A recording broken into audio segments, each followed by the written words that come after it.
Well, Israelis themselves have long regarded Jerusalem as their capital.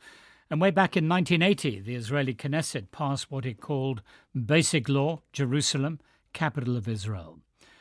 But why does it mean so much to them that President Trump has now done so as well and moved the American embassy to the city? David Keyes is spokesperson for Prime Minister Netanyahu.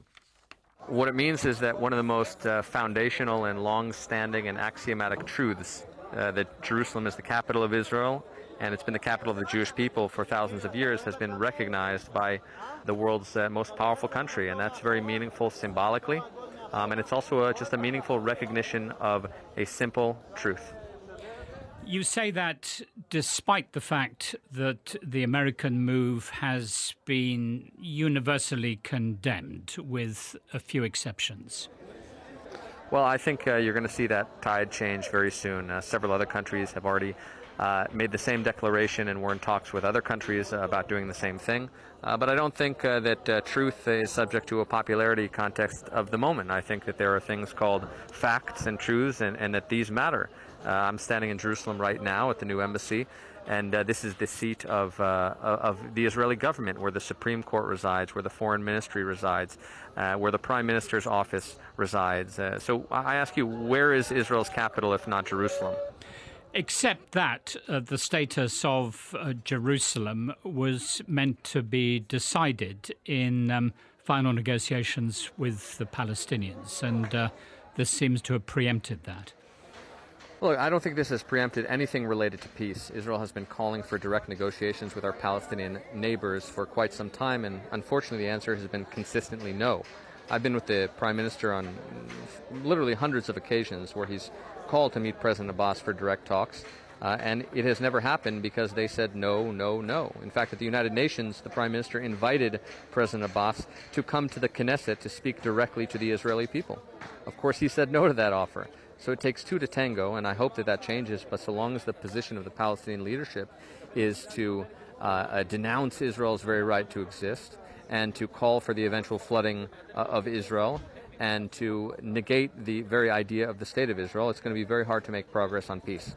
Is Israel being expected by the United States to make concessions for this move?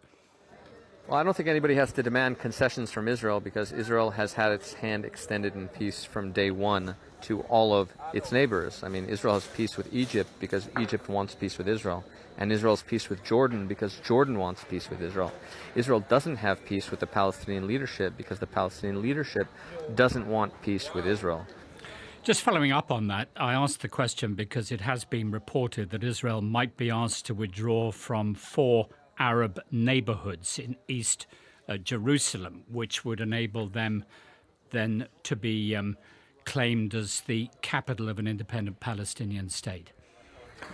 Well, I'm sure we can both agree that the proper place to negotiate Israeli-Palestinian peace is not on the BBC.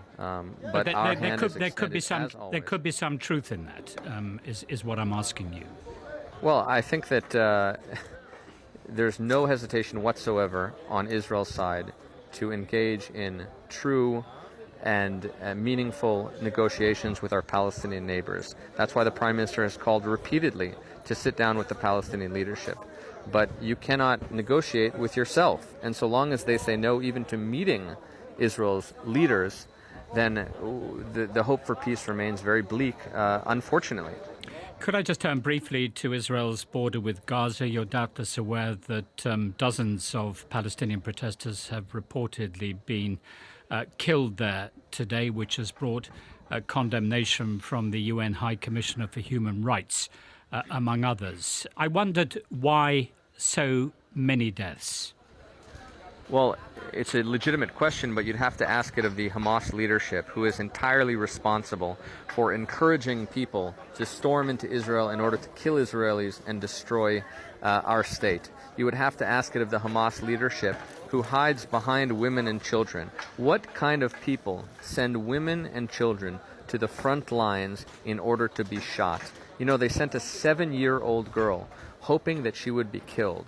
This is disgusting. This is outrageous, and it's inexcusable. And that's the ethos of Hamas. We are taking action that any other state would take, especially any other democratic state, by protecting our citizens who are just a few football fields away from masses of people who openly call for their death. Those aren't my words. Those are the precise words of Hamas. But they call for their death, but do they have the means to kill them? Well, I'm sure that you wouldn't like to be shot at with missiles or Molotov cocktails, or have an IED placed next to you, or have a gun shot at you. That's happened today, has it? The IEDs, the missiles, today they've happened today. Yes. And there have been a lot of violent actions right on our border aimed at killing Israelis. And there have been hundreds of attempts just today of storming our border. That was David Keyes, spokesperson for the Israeli Prime Minister Benjamin Netanyahu.